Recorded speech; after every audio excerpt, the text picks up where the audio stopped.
Swastiastu. Perkenalkan, nama saya Nikoma Puspita Dewi, saya dari kelas 11 Bahasa 2 dari pewarisan budaya.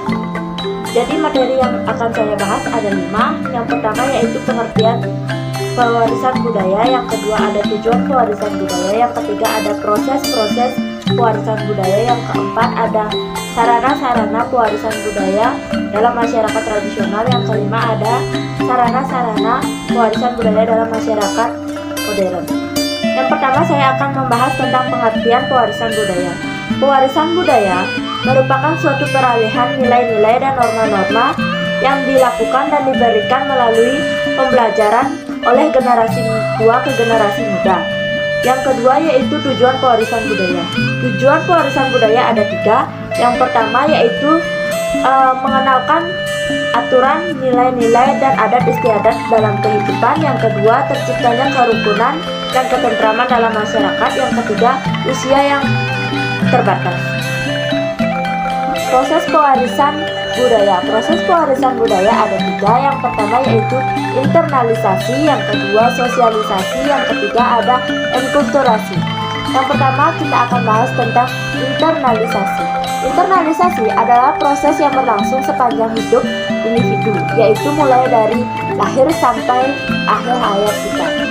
Yang kedua yaitu tentang sosialisasi. Sosialisasi adalah proses seorang individu belajar berinteraksi dengan sesamanya dalam suatu masyarakat. Yang ketiga yaitu enkulturasi. Enkulturasi adalah proses belajar dan menyesuaikan alam pikir serta adat istiadat dalam daerah dan sistem normanya. Baik, kita lanjut ke sarana proses pewarisan budaya pada masyarakat tradisional. Yang pertama yaitu ada keluarga. Keluarga sebagai media perubahan budaya yang pertama dan utama. Karena keluarga sebagai sumber pertama kali belajar atau agen primer. Contohnya, anak yang mendapatkan haknya, ia akan belajar dari hal itu untuk bertindak adil. Yang kedua yaitu ada masyarakat. Terjadi melalui proses sosialisasi, di mana anggota masyarakat belajar tentang adat, nilai, dan norma yang berlaku. Salah satunya bentuk yang paling penting yaitu lingkungan teman sepermainan. Contohnya, bicara sopan dengan orang yang seimbang dan lebih berbicara sopan kepada orang yang lebih tua. Yang ketiga ada lembaga adat. Masyarakat selalu identik dengan adat. Setiap orang terikat pada aturan adat yang dimiliki oleh lembaga.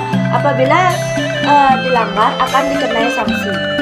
Lembaga adat sebagai tempat pewarisan budaya mengajarkan betapa pentingnya menjaga kelestarian adat agar tidak dilupakan begitu saja oleh generasi muda. Yang keempat ada lembaga agama. Sebagai sumber utama nilai dan norma, lembaga agama memberikan legitimasi terhadap nilai dan norma yang berlaku. Misalnya seperti pondok pesantren, seorang santri diwajibkan mengamalkan perbuatan-perbuatan baik. Baik, kita lanjut ke sarana pewarisan budaya dalam masyarakat modern. Yang pertama yaitu sekolah atau pendidikan. Sekolah terdapat suatu pembelajaran secara sistematis terhadap individu. Dalam pewarisan budaya, sekolah memiliki fungsi sebagai berikut. Ada 5 fungsi sekolah sebagai pewarisan budaya. Yang pertama yaitu memperkenalkan, memelihara, dan mengembangkan unsur-unsur budaya. Yang kedua, mengembangkan kekuatan penalaran. Yang ketiga, memperkuat kepribadian dan budi pekerti. Yang keempat, menumbuh kembangkan semangat kebangsaan. Dan yang terakhir yaitu menumbuhkan manusia pembangunan. Media massa. Melalui media massa, setiap individu dapat memperoleh informasi dan pengetahuan. Melalui media massa juga, cakrawala berpikir masyarakat dapat dikembangkan dan diperluas dalam suatu proses pewarisan budaya. Media massa mencakup media cetak maupun elektronik. Contohnya buku, koran, majalah, tabloid, televisi, radio, dan serta internet. Namun, media massa juga memiliki dampak-dampak, yaitu seperti dampak positif dan dampak negatif. Jadi yang saya akan bahas pertama yaitu dampak positif. Dampak positif dari pengaruh asing terhadap budaya kita akibat perkembangan media massa di teknologi. mempercepat proses perkembangan membangun karena masuknya ilmu pengetahuan dan teknologi tepat guna baik dalam bidang telekomunikasi dan elektronik maupun dalam bidang lainnya. Yang kedua, memperluas cakrawala berpikir dan berwawasan luas sehingga menjadikan manusia Indonesia sebagai pelopor perbaruan dan partisitas pembangunan. Yang kedua yaitu dampak negatif dari budaya asing yang masuk melalui sarana pewarisan budaya media massa adalah sebagai berikut. Yang pertama yaitu terjadinya goncangan atau cultural shock sehingga ada individu yang tidak siap untuk menerima perubahan-perubahan yang terjadi. Akibatnya mereka juga tertinggal dan frustasi. Yang kedua, terjadinya ketimpangan budaya atau cultural lag disebabkan budaya asing yang masuk tidak serempak. Yang ketiga yaitu ada bidang politik. Dalam hal ini pewarisan budaya dilakukan melalui lembaga pemerintah. Lembaga ini berada di tiap-tiap tingkat kehidupan masyarakat. Ada pemerintah pusat dan daerah yang meliputi kelurahan, rukun warga, rukun tetangga, dan lain-lainnya. Peran warga dalam bidang politik disalurkan melalui kelembagaan partai-partai politik.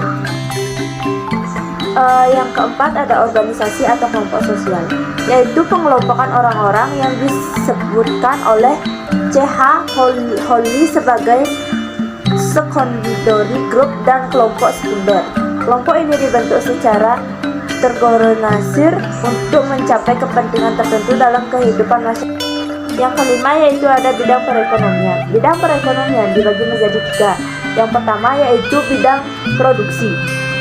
Bidang produksi yaitu usaha-usaha penghasilan kebutuhan ekonomi melalui usaha pertanian, perikanan, peternakan, dan lain sebagainya.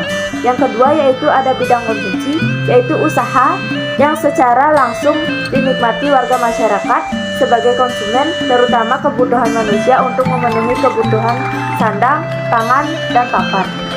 Yang ketiga ada bidang distribusi, yaitu usaha-usaha untuk menyebarluaskan hasil-hasil produksi melalui distribusi, perdagangan, atau perniagaan. Baik, sekian dari penjelasan saya. Jika ada kurang, saya mohon maaf. Saya akhiri dengan pramila. Om Santi.